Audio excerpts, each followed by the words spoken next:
Hello students, welcome to zero to infinite classes. आज का हमारा टॉपिक है कोऑर्डिनेट ज्योमेट्री क्लास 9 एक्सरसाइज 3.1। चलिए शुरू करते हैं।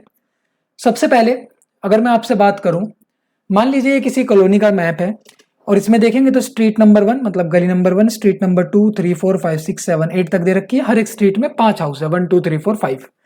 अगर मैं आपसे कहूं कि मैं स्ट्रीट नंबर 6 में रहता हूं, अगर मैं आपसे कहूं कि मैं स्ट्रीट नंबर 6 में रहता हूं, तो आप जाएंगे स्ट्रीट नंबर 6 में, आप यहां आके खड़े हो जाएंगे।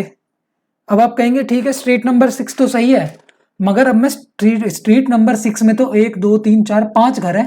अब इनमें से आपका घर कौन सा है? तो क्या आप खाली स्ट्रीट 6 बताने से घर पे पहुंच सकते हैं? नहीं पहुंच सकते हैं। हाउस नंबर भी जरूरी है, जैसे कि हाउस नंबर 5। तो स्ट्रीट 6 में हाउस नंबर 5 में मेरा घर है, तो मतलब मेरा घर ये है, तब आप मेरे घर को लोकेट कर पाएंगे। अगर मैं आपसे कह रहा हूं कि मेरा हाउस नंबर 5 है,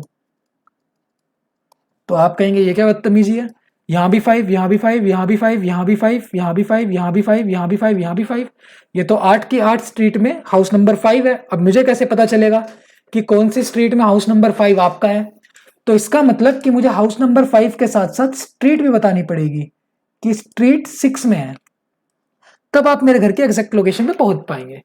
तो कुल मिला के मैं क्या कहना चाह रहा हूं? मैं कहना चाह रहा हूं कि किसी भी घर के एड्रेस के लिए आपको दो चीज पता होनी काफी ज्यादा जरूरी है, एक स्ट्रीट नंबर, दूसरा हाउस नंबर। चलिए आगे बढ़ते हैं। आगे अगर देखें तो ये एक रेक्टेंगुलर बॉक्स है या रेक्टेंगुलर शेप है। सिमिलरली यहाँ है। अब मैंने एक डॉट बनाया है ये, और मैं आपसे कहूं कि इसकी एग्जैक्ट लोकेशन मुझे बताइए, तो क्या आप बता पाएंगे? सिर्फ इसी फिगर को देखकर, अभी से छोड़ दीजिए, सिर्फ इसी फिगर को देखकर अगर इसे देखें तो आप ये जरूर कह सकते हैं कि थोड़ा टॉप की साइड ज्यादा है, लेफ्ट की साइड ज्यादा है, बस आप यही बता सकते हैं। इससे ज्यादा आप और कुछ नहीं बता सकते। अगर मैं आपसे ये कह दूं कि ये 5 सेंटीमीटर दूर है लेफ्ट एज से, ये जो लेफ्ट एज है इससे 5 सेंटीमीटर दूर है, तो आप बता पाएंगे? तब भी आप एग्जैक्ट लोकेशन नहीं बता पाएंगे पॉइंट की। क्यों? क्योंकि 5 सेंटीमीटर दूर ये भी है, ये पॉइंट भी 5 सेंटीमीटर दूर होगा, ये पॉइंट भी होगा, ये पॉइंट भी होगा, ये पॉइंट भी होगा, ये पॉइंट भी होगा, ये पॉइंट भी होगा, ये पॉइंट भी होगा, ये पॉइंट भी होगा, ये पॉइंट भी होगा। ये सब के सब पॉइंट 5 सेंटीमीटर दूर होंगे। तो क्या आप बता सकते हैं कि मैं किस किस पॉइंट की बात कर रहा हूं? तब भी बहुत मुश्किल है। अगर आप केवल ये कहे कि लेफ्ट एज से 5 सेंटीमीटर दूर है कोई पॉइंट, तो भी उसकी लोकेशन बताना बहुत मुश्किल है। मगर अगर मैं आपसे ये कह दूं कि ये तो 5 सेंटीमीटर है और ये बॉटम एज से, जो बॉटम एज है मतलब नीचे वाला एज है, बॉटम एज से 9 सेंटीमीटर दूर है, तो हम क्या करेंगे? हम यहां से हम यहां से 9 सेंटीमीटर लेंगे, फिर हम यहां से 5 सेंटीमीटर लेंगे, और जहां पर भी ये लाइन इंटरसेक्ट करेंगी वो पॉइंट मेरी एग्जैक्ट लोकेशन हो जाएगी। तो कुल मिला के मैं क्या कहना चाह रहा हूं? मैं कहना चाह रहा हूं कि किसी भी पॉइंट की अगर आपको लोकेशन बतानी है तो दो साइड से मिनिमम डिस्टेंस पता होना जरूरी है। मिनिमम दो साइड से डिस्टेंस पता होना जरूरी है, जैसे कि लेफ्ट एज से 5 सेंटीमीटर है और राइट एज से 9 सेंटीमीटर है, तभी आप इस पॉइंट को किसी रेक्टेंगुलर बॉक्स या स्क्वायर बॉक्स के अंदर लोकेट कर पाएंगे। अब जरूरी नहीं है कि वो लेफ्ट और राइट एज ही हो। मान लीजिए मैंने ये पॉइंट ले लिया और ये है 10 सेंटीमीटर, तो मैं कह रहा हूं कि राइट एज जो है उससे 10 सेंटीमीटर दूर है, और आपको पता है बॉटम एज से 9 सेंटीमीटर दूर है, तब भी मैं यहां से 10 बनाऊंगा, यहां से 9 बनाऊंगा, ये पॉइंट जहां मिलेगा वो पॉइंट मेरा पॉइंट हो जाएगा जिसकी मुझे लोकेशन पता करनी है। उसके बाद अगर मैं आपको टॉप एज से डिस्टेंस दे दूं, मैं कह दूं कि भैया ये जो है 6 सेंटीमीटर है, तो आप क्या करेंगे? यहां से एक परपेंडिकुलर डालेंगे 6 सेंटीमीटर का, यहां से एक परपेंडिकुलर डालेंगे 10 सेंटीमीटर का, तो आपको ये पॉइंट मिल जाएगा। यहां से ऐसे एक परपेंडिकुलर डालेंगे 6 सेंटीमीटर का, यहां से डालेंगे 10 सेंटीमीटर का, तो आपको ये पॉइंट मिल जाएगा। तो कुल मिलाकर किसी भी अगर पॉइंट की आपको लोकेशन बतानी है, एग्जैक्ट लोकेशन, तो आपको दो साइड से मिनिमम डिस्टेंस पता होना जरूरी है। चलिए आगे बढ़ते हैं। अब आप देखें तो आपके सामने एक सिटिंग प्लान है। आपके स्कूल या कॉलेज में जितने भी डेस्क हैं उन सबको मैंने स्क्वायर के रूप में माना है यहां पर। तो अब देखते हैं, अगर आप देखें तो कॉलम्स क्या होते हैं? कॉलम्स होते हैं ये ऐसे वर्टिकल, ठीक है, और रोज होते हैं ऐसे हॉरिजॉन्टल। चलिए आगे देखते हैं। अगर हम किसी भी सिटिंग प्लान में बताते हैं तो सबसे पहले हम कॉलम की पोजीशन बताएंगे, फिर हम रो की पोजीशन बताएंगे। अगर मैं आपसे कहूं कि मैं 5th कॉलम में रहता हूं, मेरा जो डेस्क है वो फिफ्थ कॉलम में है, तो आप कहेंगे फिफ्थ कॉलम में तो ठीक है, ये भी फिफ्थ कॉलम है, ये भी फिफ्थ कॉलम है, ये भी फिफ्थ कॉलम है, ये भी, ये भी, ये भी, ये भी, तो ये सब के सब फिफ्थ कॉलम में है। तो क्या एग्जैक्ट डेस्क बता पाएंगे आप मेरा? तो जी नहीं। अगर मैं आपसे कहूं कि मैं मान लीजिए रो फिफ्थ में रहता, तो आप कहेंगे ये भी रो फिफ्थ है, ये भी, ये भी, ये भी, ये भी, ये भी, ये भी, ये भी, ये भी, ये सब की सब रो फिफ्थ है। तो आप मेरी एग्जैक्ट लोकेशन बता पाएंगे? नहीं बता पाएंगे। अगर मैं अलग अलग बता रहा हूं कि मैं कॉलम 5 में रहता हूं, तो भी आप मेरी पोजीशन नहीं बता सकते। अगर मैं आपसे केवल कहूं कि मैं रो 5 में रहता हूं, तो भी आप मेरी पोजीशन नहीं बता सकते। मगर अगर मैं आपसे कहूं कि मान लीजिए मैं कॉलम 5 में रहता हूं और रो 3 में रहता हूं, कॉलम 5 में रहता हूं और रो 3 में रहता हूं, तो आप कॉलम 5 में जाएंगे, फिर रो 3 में जाएंगे, तो आपको पता चल जाएगा कि ये मेरी पोजीशन है डेस्क की, ये मेरे डेस्क की पोजीशन है। तो हमेशा सिटिंग प्लान में सबसे पहले हम कॉलम लिखते हैं। तो कॉलम नंबर क्या बताया मैंने? 1 2 3 4 5, तो 5 आएगा।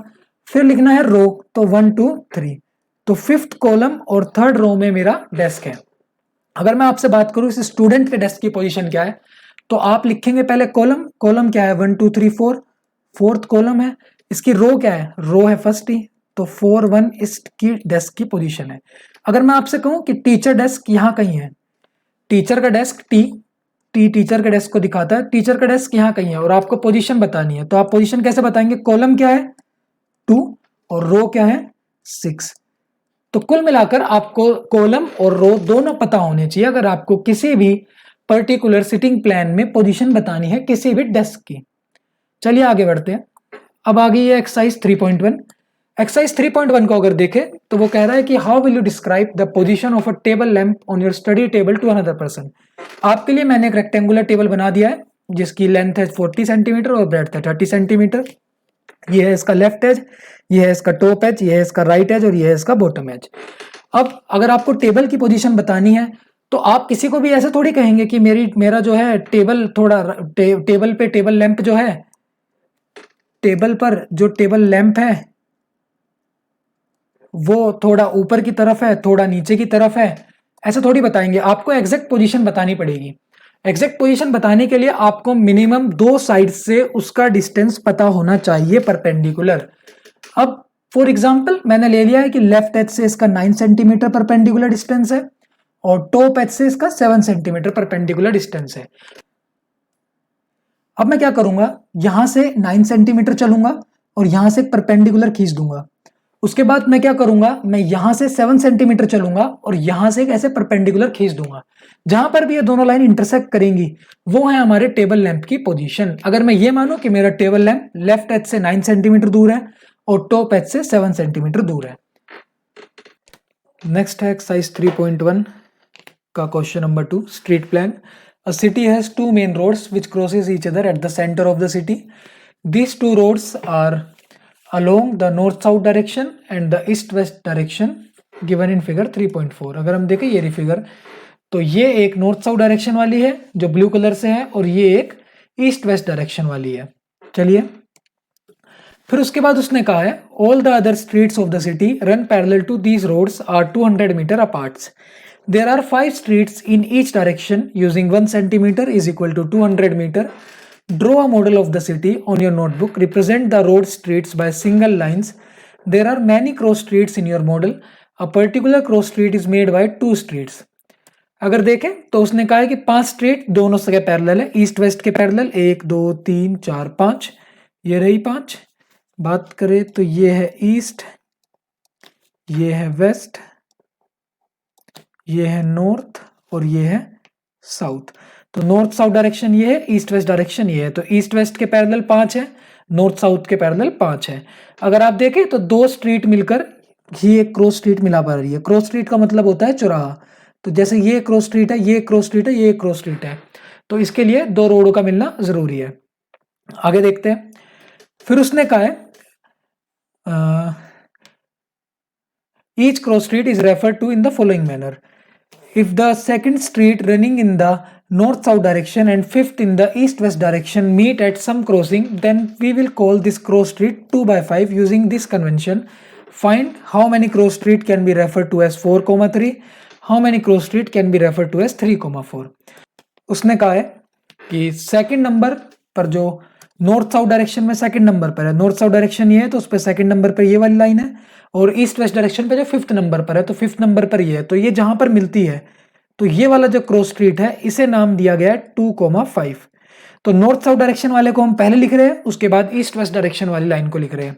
तो ये वाला जो क्रॉस स्ट्रीट है इसे लिखा जाता है 2/5। तो वो कह रहा है कि how many cross street can be referred as 4/3, 4,3। तो अगर मैं बात करूं 4,3 की तो मुझे पता है 4,3 में नॉर्थ साउथ डायरेक्शन फोर्थ होगा तो ये वाली लाइन, और 3 होगा ईस्ट वेस्ट डायरेक्शन तो ये वाली लाइन। तो ये वाला एक पॉइंट है, इस क्रॉस स्ट्रीट की बात हो रही है, इसे हम दिखाएंगे 4,3 से।